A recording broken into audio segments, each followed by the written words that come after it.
মার্কিন প্রতিরক্ষা দফতর পেন্টাগনের সামরিক কর্মকর্তাদের সঙ্গে শুক্রবার বৈঠক করেন এলন মাস্ক। তার এই বৈঠক ঘিরে শুরু হয়েছে নানা আলোচনা। বৈঠকের একদিন আগে বৃহস্পতিবার সংবাদ মাধ্যম নিউ ইয়র্ক টাইমস প্রতিবেদনে দাবি করে, চীনের বিরুদ্ধে সম্ভাব্য যুদ্ধের জন্য মার্কিন সামরিক বাহিনীর পরিকল্পনার বিষয়ে মাস্ককে অবহিত করবেন কর্মকর্তারা। এমন খবর নিয়ে বেজায় চটেছেন মার্কিন ধনকুবের। মাস্কের দাবি, এ তথ্য সম্পূর্ণ ভিত্তিহীন ও মিথ্যা। পেন্টাগনে বৈঠকে চীন নিয়ে কোনো কথা বলা বা আলোচনা হয়নি। মাস্ক সতর্ক করে আরো বলেন, প্রতিরক্ষা দফতরের কোনো কর্মকর্তা এমন ভুয়া তথ্য সরবরাহ করছে কিনা সে বিষয়টি খতিয়ে দেখা হবে। পাশাপাশি নিউ ইয়র্ক টাইমস এমন প্রতিবেদন প্রচার করায় সংবাদ মাধ্যমটির বিরুদ্ধে মামলার হুঁশিয়ারিও দেন তিনি।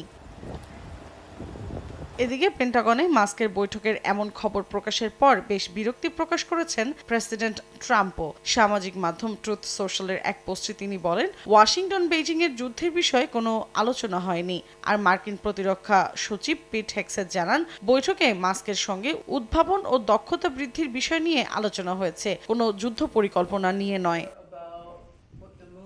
তবে এই ঘটনায় ফাঁস হওয়া তথ্যের কারণে উদ্বেগ ও ক্ষোভ দেখা দিয়েছে ফেডারেল কর্মীদের মাঝে। মাস্কের হুমকির পর কিছু কর্মী গোপনীয়তা রক্ষা করতে এবং স্বচ্ছতা বজায় রাখতে অতিরিক্ত সতর্কতা অবলম্বন করছেন। তাই যোগাযোগের মাধ্যম হিসেবে গোপন বার্তা ও ব্যক্তিগত ডিভাইস ব্যবহার করছেন।